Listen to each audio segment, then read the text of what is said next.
D'accord, merci. Bonjour à tous. Bonjour. Vous êtes toujours beaux sur ce plateau. Donc, merci. Ça, c'est pour nous blaguer. Avant de répondre à votre question, je veux juste faire un clin d'œil à l'ambassade d'Allemagne qui nous soutient depuis toujours par rapport à ce projet avec lequel nous menons ce projet-là pour sensibiliser les internautes sur les méfaits ou bien les dérives qu'il peut y avoir dans la liberté d'expression sur les réseaux sociaux. Alors, le projet activisme dans l'espace numérique, qu'est-ce que ça veut dire? D'abord, je partirai du constat que au Togo, récemment, on a dénombré au moins 2 millions de personnes qui utilisent des réseaux sociaux au Togo. Donc, c'est assez énorme. Et parmi ces 2 millions, il y a au moins 1 million de personnes qui sont vraiment connectées chaque jour sur les réseaux sociaux. Donc, dans mon voisin, sur mon exactement. Très important. Donc, il est très important de pouvoir sensibiliser ces personnes-là sur l'utilisation des réseaux sociaux et sur la liberté d'expression. Et donc, notre projet vise essentiellement d'abord à sensibiliser les gens sur comment exercer son droit à la liberté d'expression sur les réseaux sociaux et ensuite de leur donner des outils de sensibilisation pour pouvoir mener une vie responsable sur les réseaux sociaux. Donc, voilà en gros ce que le projet Activisme dans l'espace numérique fait.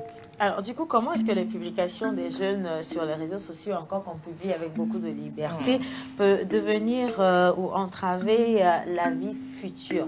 Ça peut créer des conséquences négatives. Oui, justement, il y a un aspect que je vais aussi préciser, c'est que récemment au Togo, le Togo s'est doté d'une 3 ou 4 tests législatifs en matière de numérique au Togo, notamment la loi sur la sécurité numérique et la loi sur la protection des données à caractère numérique. Et il y a le code pénal aussi qui sanctionne des déviances en matière de liberté d'expression sur les réseaux sociaux. Donc, le constat, c'est que les jeunes activistes ou bien les jeunes qui utilisent les réseaux sociaux ne connaissent pas réellement l'existence de ces lois. Et des fois, ils tombent sous le coup de la loi et malheureusement, c'est des sanctions pénales et même des peines de prison qui peuvent s'en suivre. Donc, il est important aujourd'hui, en tant que personne qui éduque aux droits humains, de pouvoir alerter les jeunes et les moins jeunes aussi qui utilisent les réseaux sociaux sur les conséquences et les dérives qu'il peut y avoir en peut-être postant quelque chose aujourd'hui qui demain peut te rattraper. Et ça m'emmène juste à donner un exemple de vidéo que nous avons réalisé dans le cadre de ce projet-là qui faisait référence à une jeune dame qui avait postulé à un emploi. Et de nos jours, Internet fait partie de la vie de tous les jours. Et les employeurs également font le tour sur les réseaux sociaux pour voir si nous sommes de bonne moralité. Exactement, oui. Donc, malheureusement pour elle, ces réseaux sociaux ne révèlent pas ce qu'elle est, en fait. Donc, malheureusement, elle n'a pas eu le boulot. Et donc, c'est une des conséquences qu'on peut également voir en matière de dérive sur les réseaux sociaux. Il y a également le harcèlement sexuel dont on peut être victime. Hier, j'ai appris un nouveau mot. Le sextorsion. Ça veut dire que voilà, c'est la contraction de sexualité et extorsion. Et on te prend de l'argent. Oui, et en utilisant ton image, on modifie ton image avec de l'intelligence artificielle et qu'on peut mettre sur des films pour adultes. Voilà. Donc, il est assez important que nous soignions notre image et que nous sachions maintenant ce qu'on doit mettre sur les réseaux sociaux. Voilà, c'est très important ces genres de dérives qui arrivent. Alors, pourquoi est-ce qu'il y a cet engagement de la part des influenceurs? Je veux comprendre quel rôle ils jouent justement dans cette belle campagne. Bon, je vais répondre et comme je suis là avec Vokia qui a participé à ce projet, lui aussi va apporter sa réponse.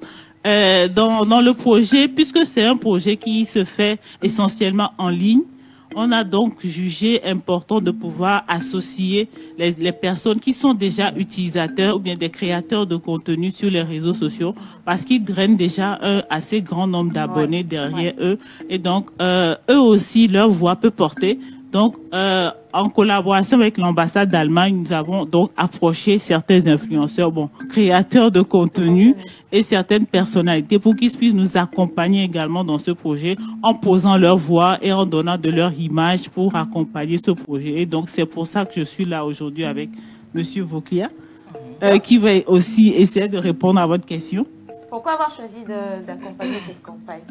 Oui, comme elle vient de le dire, nous sommes ces personnes-là, utilisateurs des réseaux sociaux aussi, qui sont plus proches, qui créent des contenus chaque jour. Donc, nous sommes très proches de ces personnes-là à qui est adressé ce projet-là. Donc, je trouve que c'est normal que nous soyons approchés, voilà. Pour faire partie de ce projet-là. Super.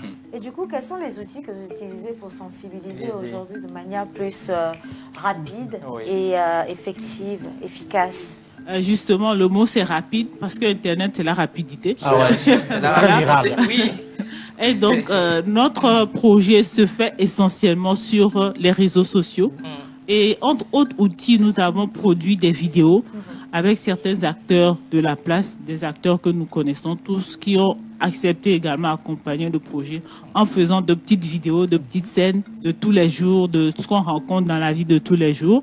Nous avons également des visuels sur la loi, c'est-à-dire les tests législatifs qui font référence à la sécurité numérique, à la protection des données, à la liberté d'expression. Donc ces visuels-là sont également postés tous les jours, presque sur nos réseaux sociaux, que je rappelle,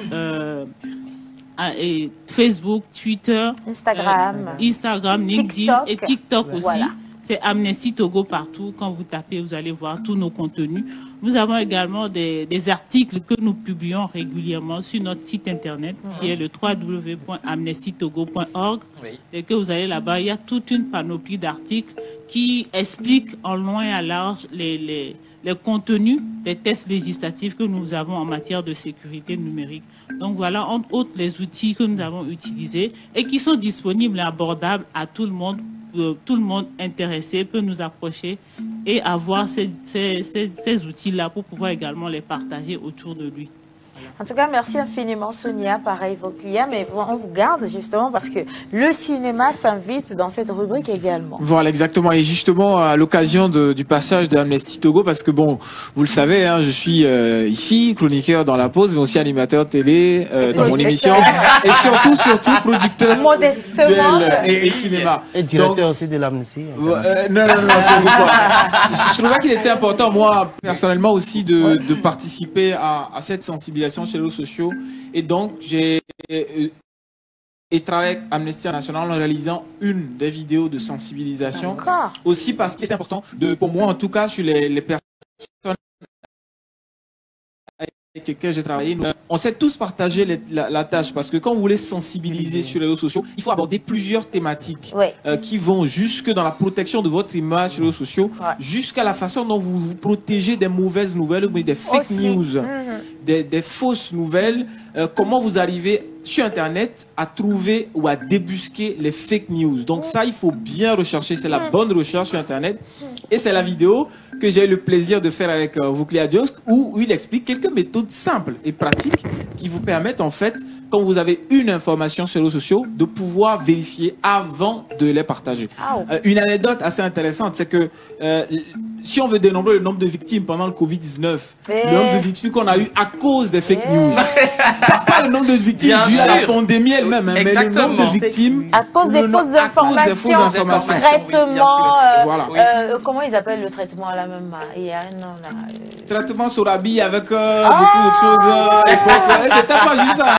Chacun se levait. Et tu sais ce qui me fait rigoler, c'est que certains sont morts à cause de ça. Oui, mais c'est justement ça. Alors qu'ils auraient pu vivre jusqu'à maintenant. Bien sûr, voilà. Bien sûr. Donc on a fait une vidéo de 2 minutes où Vauclia Diosk joue son propre rôle. En fait, il joue le rôle en fait d'un influenceur qui vous explique de manière très pratique comment est-ce qu'il arrive à vérifier rapidement. ces informations sur Internet. Donc, on va peut-être regarder cette petite vidéo et puis vous montrer, ou juste un extrait, vous montrer un peu en image ce qu'Amnesty International a fait. Il y avait pas que cette vidéo. Moi, j'en ai fait deux. Donc, une vidéo avec Vauclair Jokes et une autre avec les sosies. Donc, il y a eu beaucoup de vidéos avec Almok, avec parce qu'il y a beaucoup d'influenceurs qui accompagnent le projet. Et de personnalités. Donc, on va regarder, comme il l'a dit, c'est 2 minutes. Et moi, je veux quand même profiter pour vous remercier d'être passé dans cette émission. Vauclair Jokes, ici, c'est chez toi. De toute façon, on va le recevoir, oui, bien sûr. On a pensé à la même chose ensemble. Oui. Voilà. Et puis, un grand merci à Sonia également, qui est devenue chroniqueuse. Sensibilisation de la cause. On part avec la vidéo. On revient juste après pour parler culture avec Misty Lalo. Et on va finir culture toujours avec nos invités. Tu l'as dit, il y a une convention signée. Ouais. Et ce sera un gros débrief avec le menteur ambulant. Même tout de suite, là, Vauclair Jokes dans son personnage de Vauclair Jokes. Ah oui.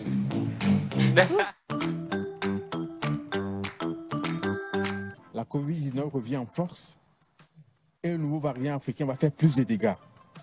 Vauclair, comment vérifies-tu la source de tes informations? Salut mesdames et messieurs, c'est Jules et Young Zok et Vauclair. Voilà, j'allais partager l'information là directement sur mon compte Instagram, mais je me suis dit, il va falloir bien vérifier la source de l'information là, n'est-ce pas? Et dans cette vidéo, je vais partager avec vous 4 de mes méthodes avec lesquelles je vérifie bien la source de mes informations avant de les partager. De 1, il faut aller sur la page officielle, peut-être du gouvernement, d'une ONG, d'une ambassade ou bien d'une organisation internationale. Mais si en plus de ça, la page est certifiée, ça veut dire qu'il y a l'icône bleue, là, c'est encore très bien. Mais de 2, je peux aller sur la page de l'OMS Afrique, parce que dans ce cas, on parle de Covid-19, donc ça a un rapport avec la santé. L'OMS Afrique, je vais aller sur cette page-là pour voir si je peux trouver les informations. De 3, je vais faire une enquête sur la source ou bien l'identité de la source. Quand je parle de la source, je parle de la page qui a partagé ces informations-là. Donc, pour ce faire, je vais aller sur le compte, si c'est Instagram ou bien Facebook, pour vérifier quelques informations là concernant cette page-là. À savoir la date de la création du compte ou bien de la page, à savoir les publications de cette page-là et puis les descriptifs de cette page-là. De 4, voilà, va falloir voir si ces informations-là font la une des grands médias. Ah oui, là-bas, on va avoir besoin de Google. On va aller sur Google en copiant le titre de l'article et aller coller dans Google. Et là-bas, on va aller sur l'onglet Actualité et vérifier si l'information-là ou bien l'article-là fait la une de l'actualité sur Google. Si tu ne trouves pas ton information, bien ton article, parmi les articles qui font la une, ça veut dire que voilà, ton information est une fake news. Voilà, il faut toujours vérifier, appliquer les 4 méthodes là pour vérifier les sources de nos informations avant de les poster sur les réseaux sociaux. Il ne faut surtout pas oublier les fake news. Attention, faites très attention. En tout cas, c'est Jules et Young Zok et c'était là les 4 méthodes. N'oubliez surtout pas. Salut chez vous.